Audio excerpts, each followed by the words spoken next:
Hello everyone, my name is Anna and I welcome you back to another video here on the channel of Jóvenes Peinando.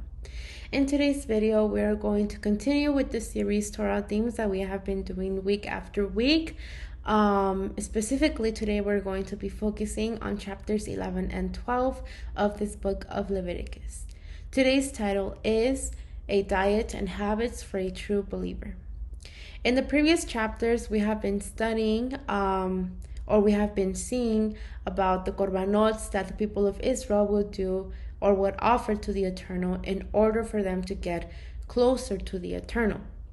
At the same time, we have also been seeing how the Eternal separated Aaron and his children from the congregation, since they were going to be anointed to the service of the Father for the rest of their lives.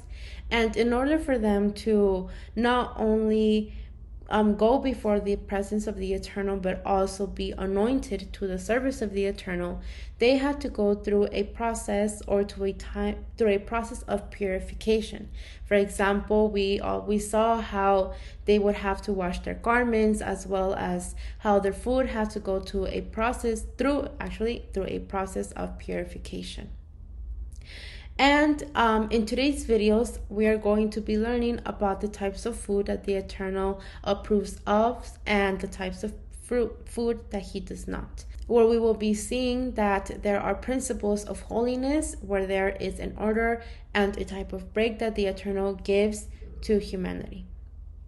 And at the same time, in chapter 12, we are going to be learning about the time of purification that the woman had to go through after bearing a child, and how after this time of purification she would have to go to the sanctuary to offer her offering to the Eternal. With this short introduction, let's begin reading verses 1 and 2 of chapter 11.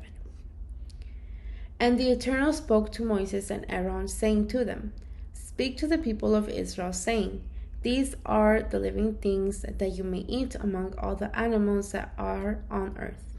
In these first two verses, we can read about this ordinance that the Eternal is giving to Moses and Aaron for the people of Israel, referring to the animals that are allowed to be eaten and those that are not. This issue of the pure and non-pure animals is a much talked about topic within the Catholicism and the Christianity, where popes, pastors, and different types of religious leaders believe that these commandments were specifically given to the Levites, and for this reason it is why they don't comply with this mandate. But in these verses we can confirm that they were not only for the Levites but also for the people of Israel. Within the religious systems, there are people who believe and say that the biblical diet is the only one that we can find in Genesis 1:29, which only consists of a diet based off of plants that give seeds and trees that bear fruit with seeds. For this reason, it is why many people, whether they're inside this faith or outside the faith, are not very clear about the concepts of kosher food. And at the same time, this causes them to take biblical text out of context to say that we should only eat plants and not animals.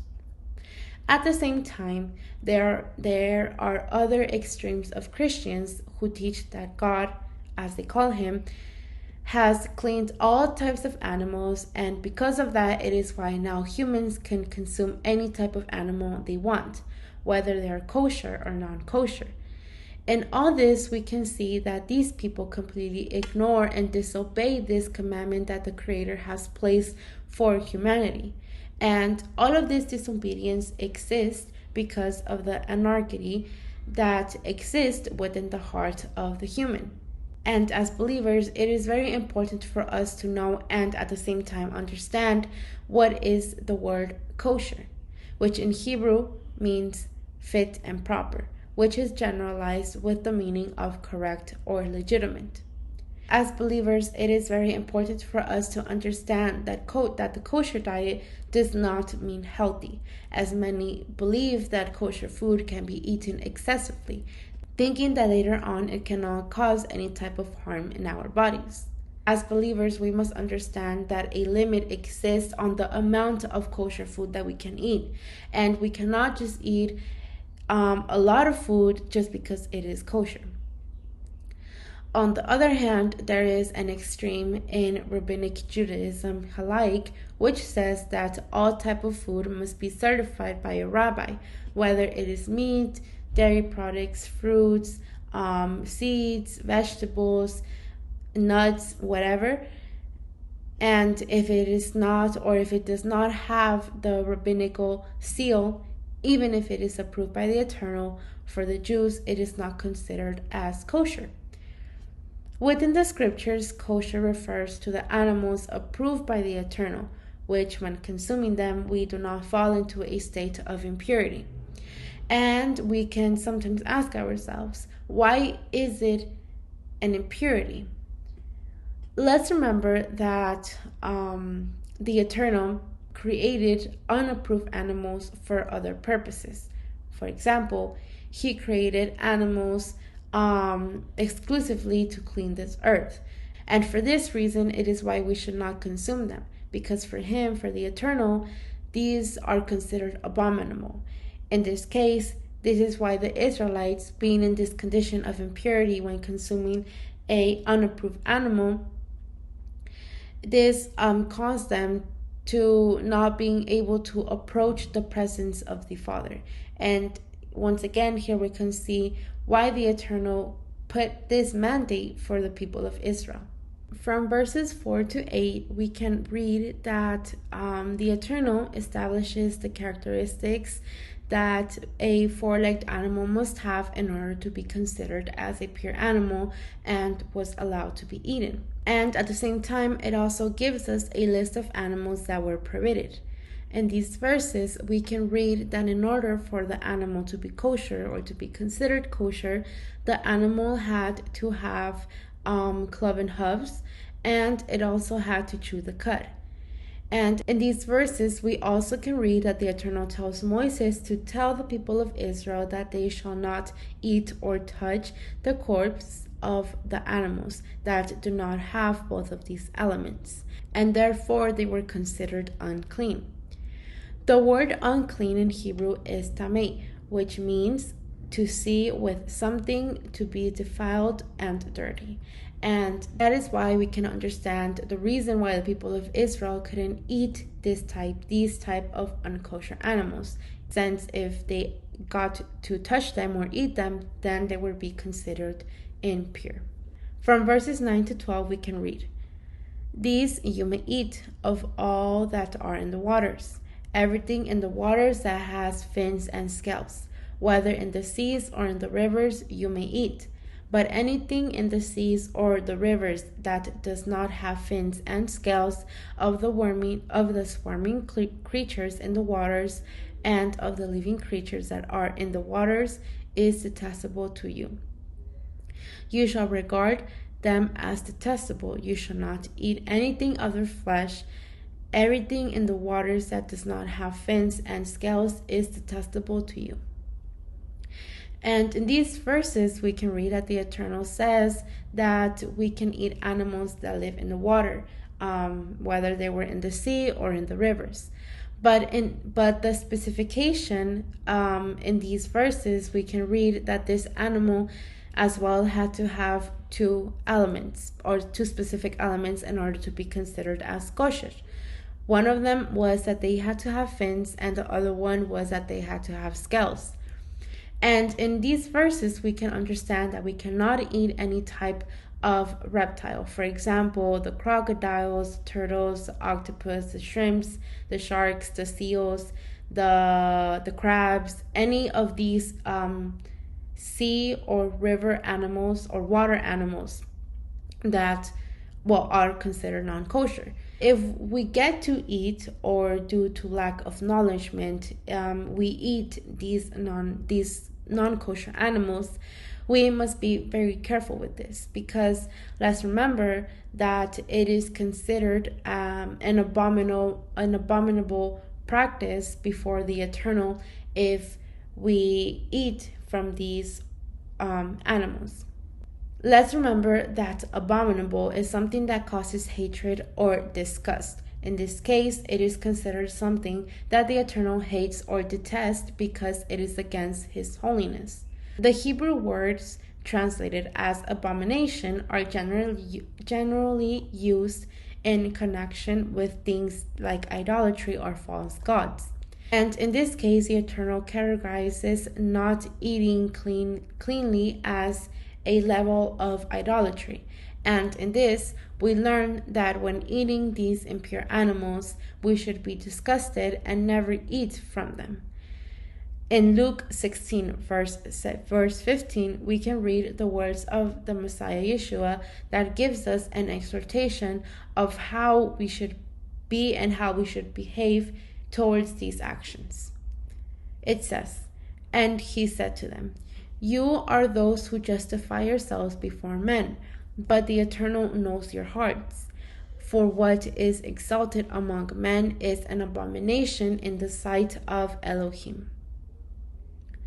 From verses 13 to 19, we can read that the Eternal gives specifications about the birds that cannot be eaten, possibly because those birds are birds that cleanse the earth.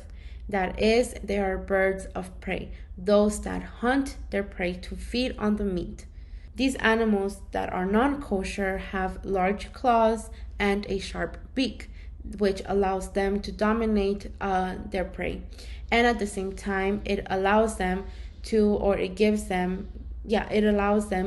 tear the meat of their prey. Within the scriptures, non-kosher birds represent the evil spirits. That is, they are associated with evil.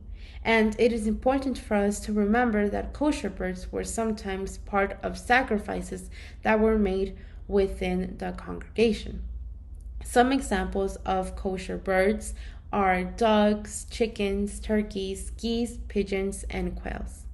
From verses 20 to 24, we can read about the insects that the Eternal determined as clean and fit for the human consumption. And we can also at the same time read that it is not a commandment for us now as believers, or for them back then, to talking about the people of Israel, to forcefully eat these types of insects, but rather those who want or those who desired to eat these type of kosher animals can consume them.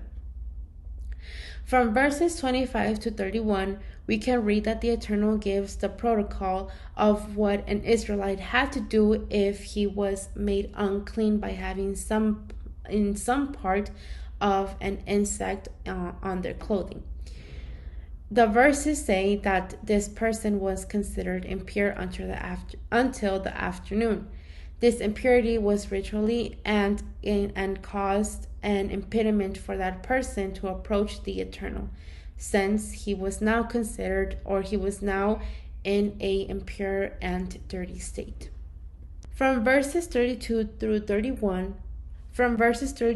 41, we can read about two words that are mentioned, which are unclean and clean.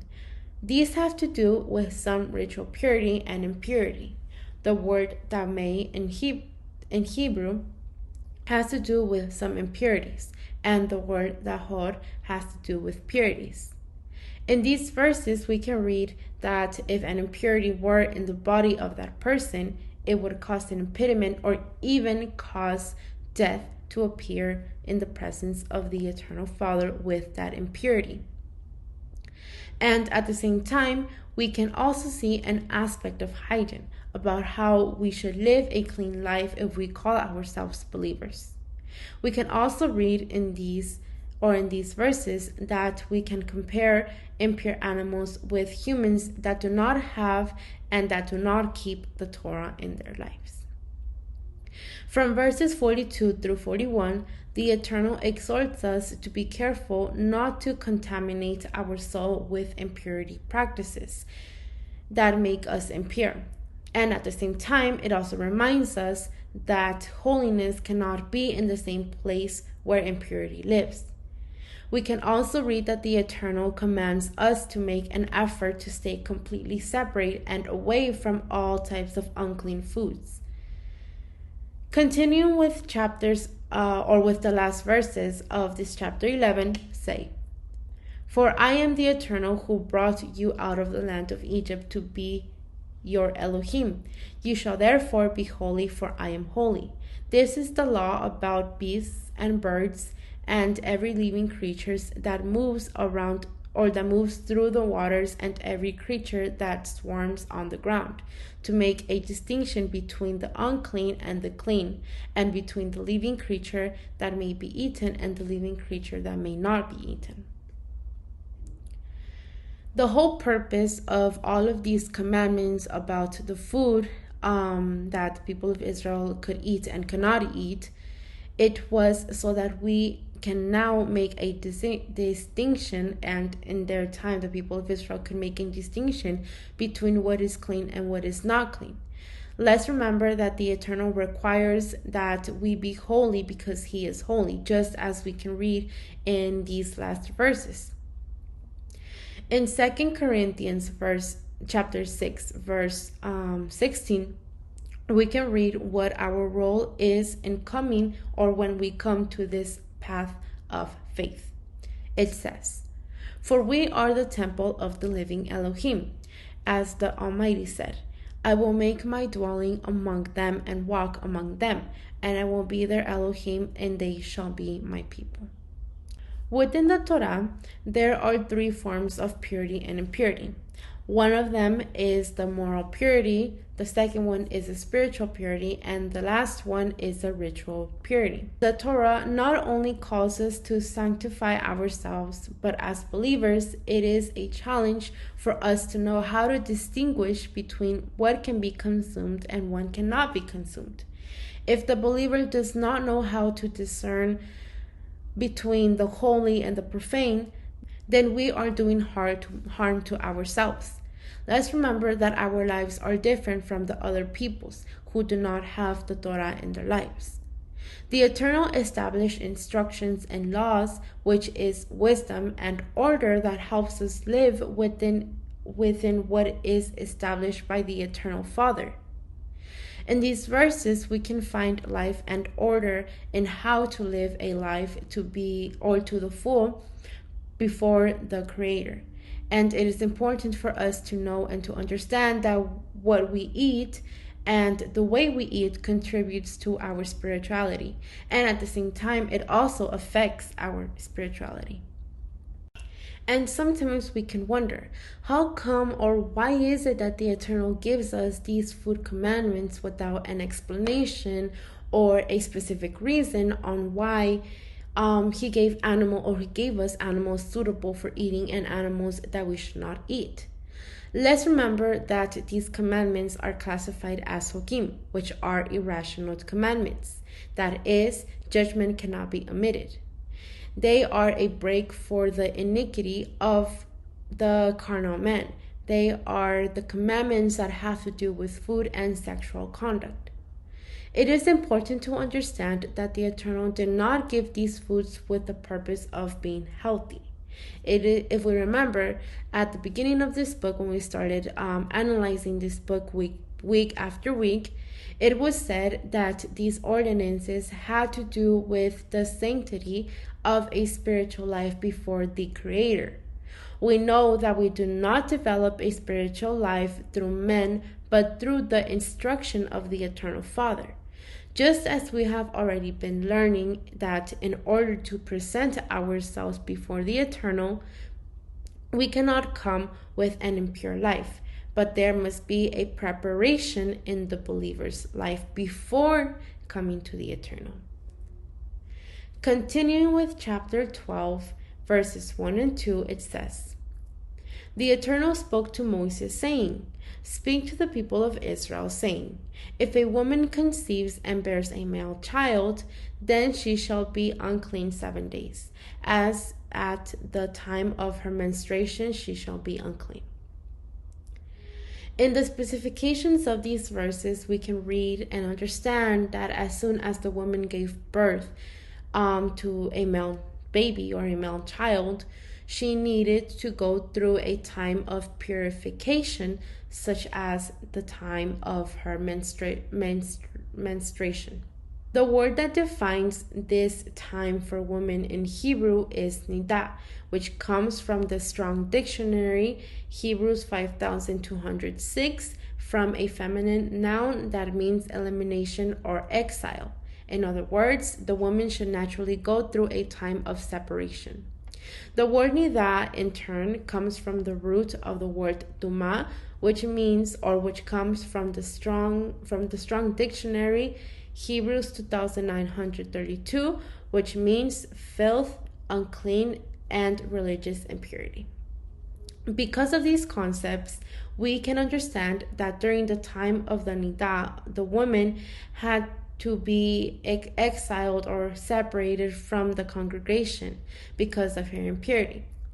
All of this was because the woman had to be prevented from going to the meeting or to the tent of reunion to make an offering, since being impure, she could not appear before the holiness that was presented in the tent of reunion, because the woman could be the cause of some infection, not only for her, but also for the community. That is why this commandment to keep the purification time is important, because it was good for her body, and not only for that, but her baby and for the community. These commandments that the Eternal gave us, or gave to the people of Israel, were for the sake of keeping the purification of the tent of the reunion, since, as we have already known and we have already been studying and learning, that the people of Israel, having the Mishkan with them, where the divine presence dwelt, they had to take care of being holy and pure in their bodies. Continuing with verses 3-4, say, "And on the 8th day the flesh of his foreskin shall be circumcised. Then she shall continue for 33 days in the blood of her purifying. She shall not touch anything holy, nor come into the sanctuary until the days of her purifying are completed."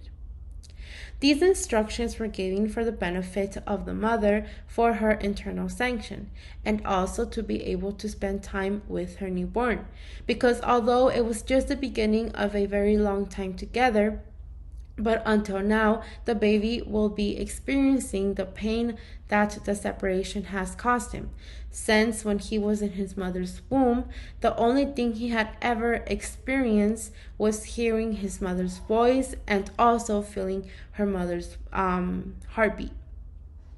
So this time, during this time of purification that the woman would go through, it would give the baby a biological period of time to assimilate that he will no longer be in his mother's womb, but now he will be a little more independent from his mother. Furthermore, we read that after the woman has passed through her time of nidah, she could then freely return to the sanctuary to fulfill her vows and offerings that she had to give because of the birth of her baby. On the other hand, in this verse, we can learn, or we can see that it is mentioned the need to fulfill the pact of circumcision, which should be practiced specifically on the male baby.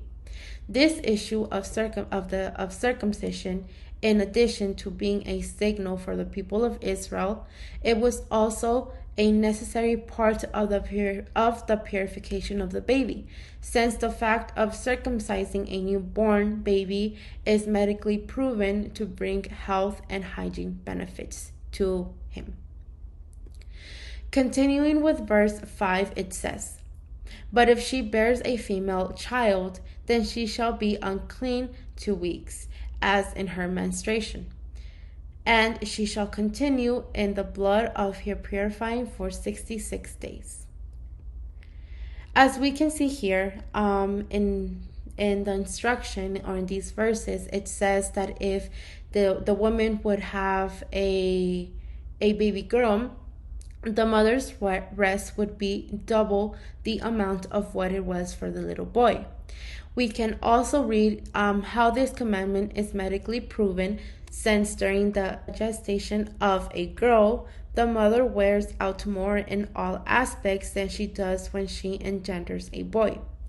Later on in chapter 15 of this book, we will see descriptions of why people or the things that a woman would touch during her nidah would become unclean. In the last 3 verses of this chapter 12, we can read that after the woman's purification time had finished, then she would have to go to the tent of reunion to offer an offering to the Creator. And well, this is all for today's video. Thank you very much for watching and for your time.